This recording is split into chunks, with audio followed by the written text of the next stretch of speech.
Oi, gente, bom dia, 11 horas, hein? Estamos começando bem na hora de hoje. Segunda bonita, amanheceu linda aqui em Araçatuba, que bom.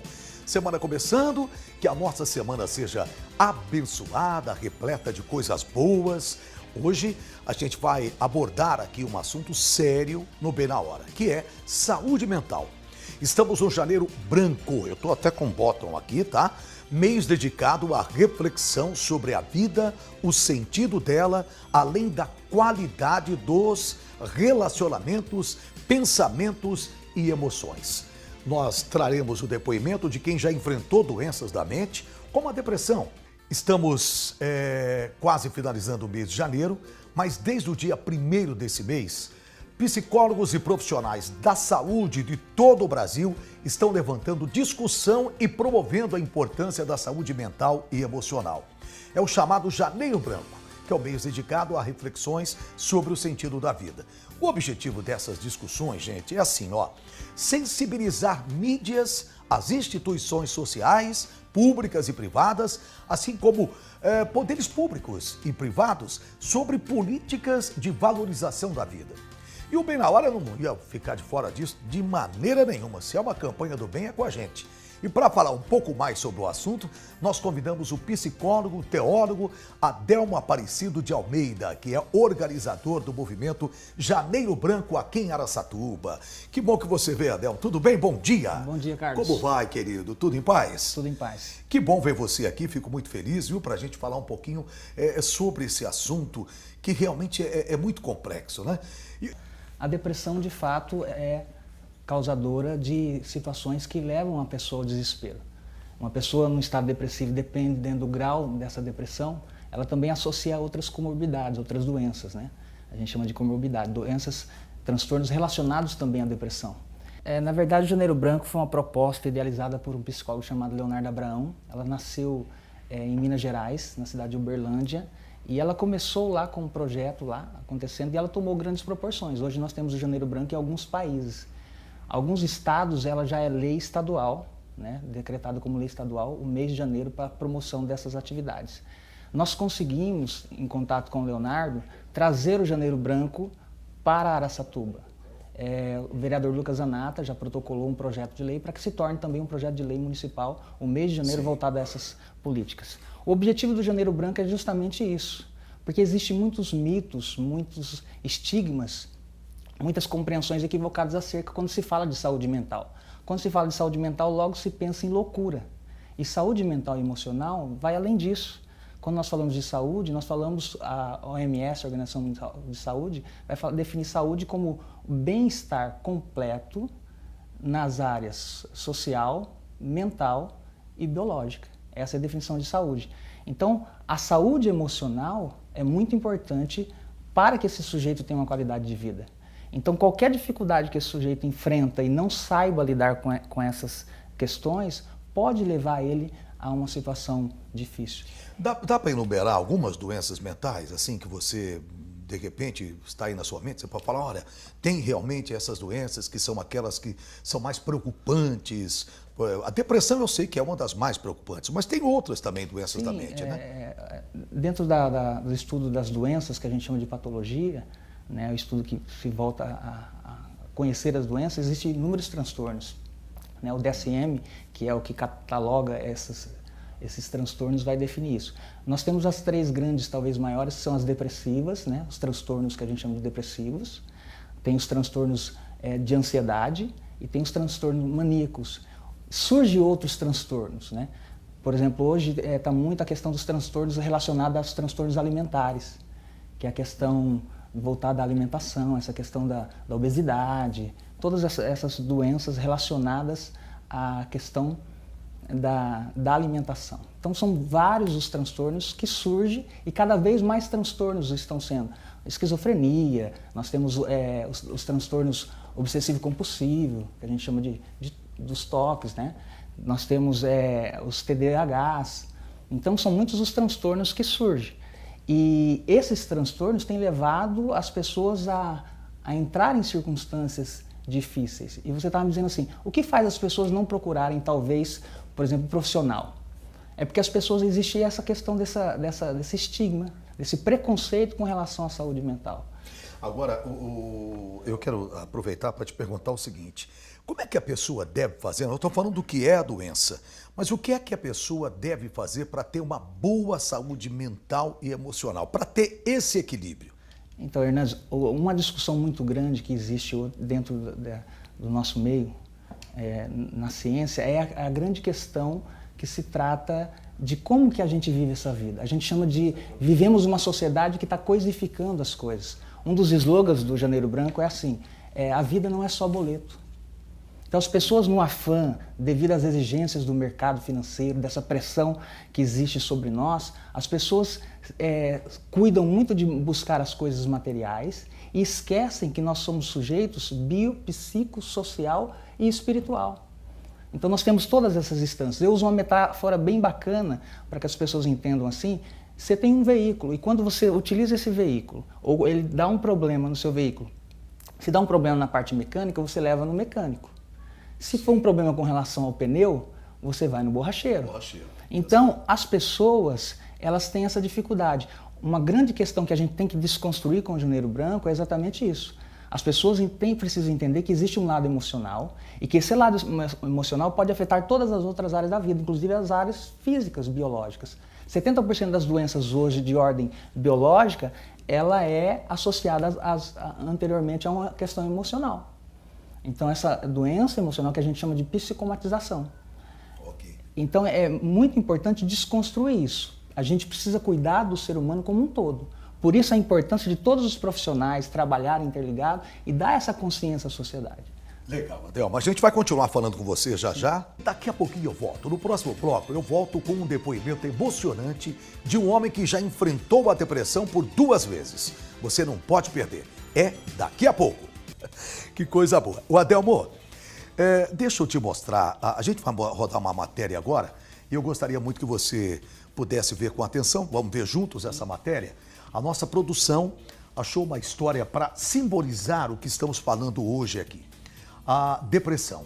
E a partir de agora você vai conhecer, nós vamos conhecer juntos aqui a história do Tico Santos e como ele descobriu a doença, como ele conviveu com ela e superou a doença. Isso que é importante, né, Adel? Sim. É superar a doença, né? Exatamente. Vamos ver juntos aqui no telão. Vai lá, pode soltar.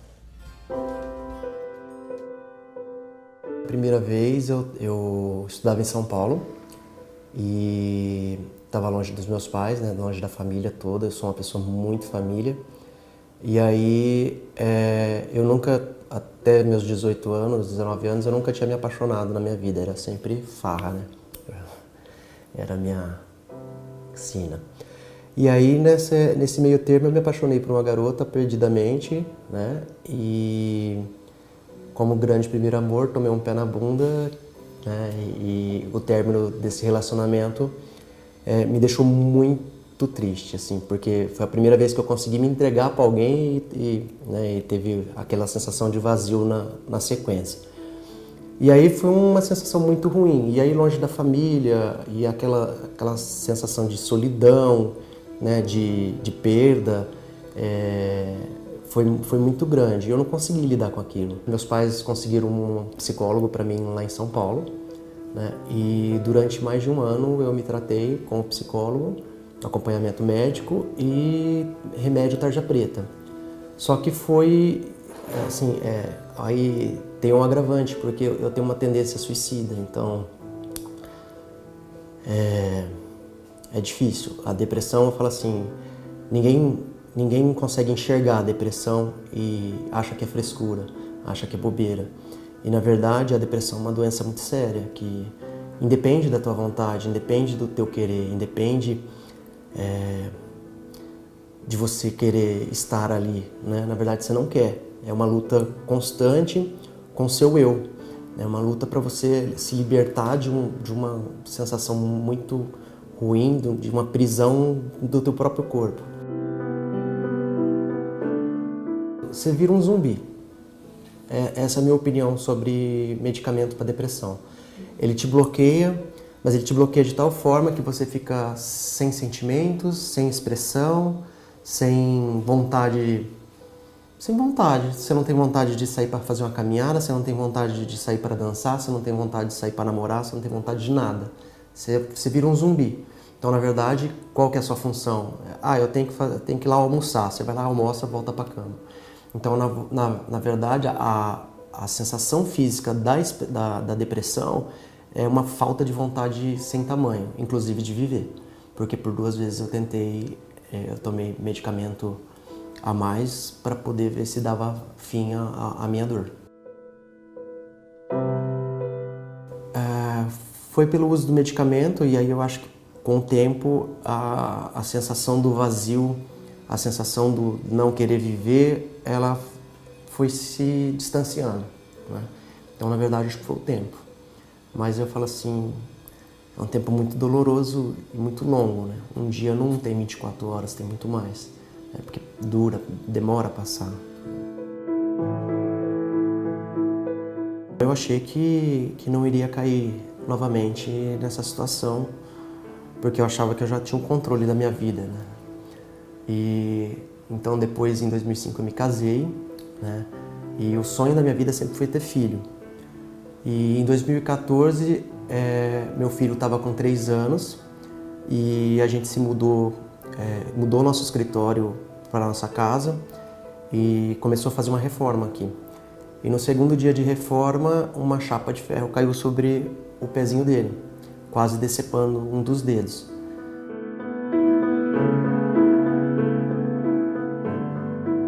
Ao longo de 10 meses,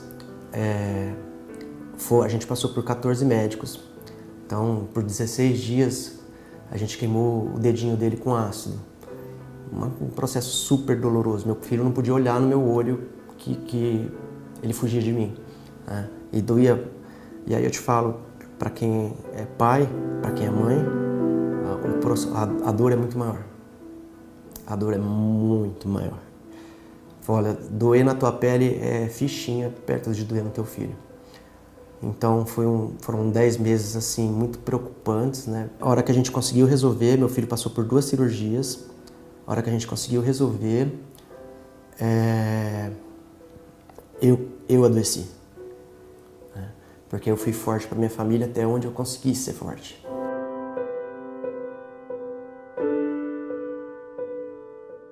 Depois eu caí numa cama e por mais de 3 ou 4 meses eu não tinha vontade de sair da cama. E aí o pensamento recorrente para quem é depressivo é sempre o suicídio. Porque é mais fácil, né? Você dar fim na tua vida e resolver o seu problema. Mas como você resolve o problema da tua família? Porque minha família precisa de mim. Eu sou importante para eles, eu sou importante para os meus amigos, eu sou importante para várias pessoas. Mas você não consegue enxergar isso. Você só quer resolver seu problema.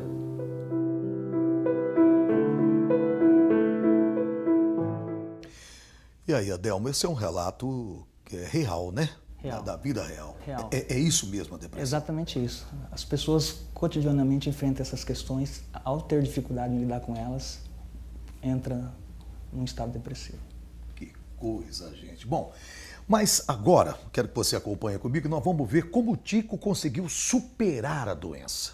Vamos lá? Roda. Eu tentei de tudo que eu podia para poder sair daquela situação, porque eu enxergava que a minha família precisava de mim. Eu tinha um filho pequeno, precisa do pai. Não pode ver o pai deitado numa cama o dia inteiro. Então eu fui buscar ajuda. Eu fiz vários tipos de terapia. Então tudo que eu podia, meditação, tudo que estava ao meu alcance, eu tentei. Mas eu não tive melhora nenhuma. Então um belo de um dia procurando coisa no YouTube, ainda nesse âmbito de poder melhorar, eu encontrei um maluco que batia assim no rosto, né? Nossa, assim, o que você tá fazendo? Que louco, né? Que é isso? Mas aí quando você tá no fundo do buraco, você fala assim, meu, qualquer pedacinho de barbante que te jogar é uma corda. Incrível, porque coisa de uma semana minha vida mudou. Parece que eu não tinha passado por aquele período de depressão. Em coisa de um mês, a minha vida financeira voltou para o eixo. Essa terapia, ela chama TFT, é Thought Field Therapy, que é uma terapia do campo do pensamento em português. É uma terapia, na verdade, que ela se utiliza dos meridianos, de 14 dos nossos meridianos, para devolver ao corpo, instalar no corpo um processo de autocura. Então você não depende de medicamento, você não depende de ninguém, você depende de você. Então você estimula alguns meridianos e o estímulo desses meridianos devolve o fluxo energético para o teu corpo. Quando esse fluxo energético volta a uma homeostase, uma perfeição, nenhum problema existe mais, nenhuma doença, nem nada. Então a TFT, ela é uma técnica que ela trata uma depressão, mas ela pode tratar uma dor física, ela pode tratar uma dor emocional. Tornei o TFT não só minha terapia, mas como minha vida. Porque hoje, mais do que me curar de uma depressão, eu tenho por missão curar outras pessoas, levar o TFT para todos os lugares que eu puder levar, eu vou levar. Se eu puder levar para um presídio, eu vou levar. Se eu puder levar para um hospital, eu vou levar. Se eu puder tratar gente na rua, eu vou tratar, como faço. Eu trato criança no meio da rua. Eu atendo pessoas do Brasil inteiro por Skype. Então, atendo uma médica no Rio de Janeiro, atendo uma coach em Belém do Pará, eu atendo gente no Rio Grande do Sul. Então, hoje a minha missão é tirar mais pessoas da escuridão, impedir que mais pessoas possam cometer atos tolos como um suicídio. A terapia se tornou a minha grande paixão.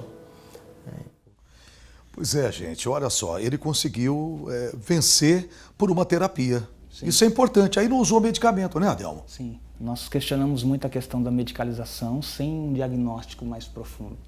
A medicalização é necessária em alguns casos, mas a terapia é fundamental para o processo de ressignificação desse sujeito.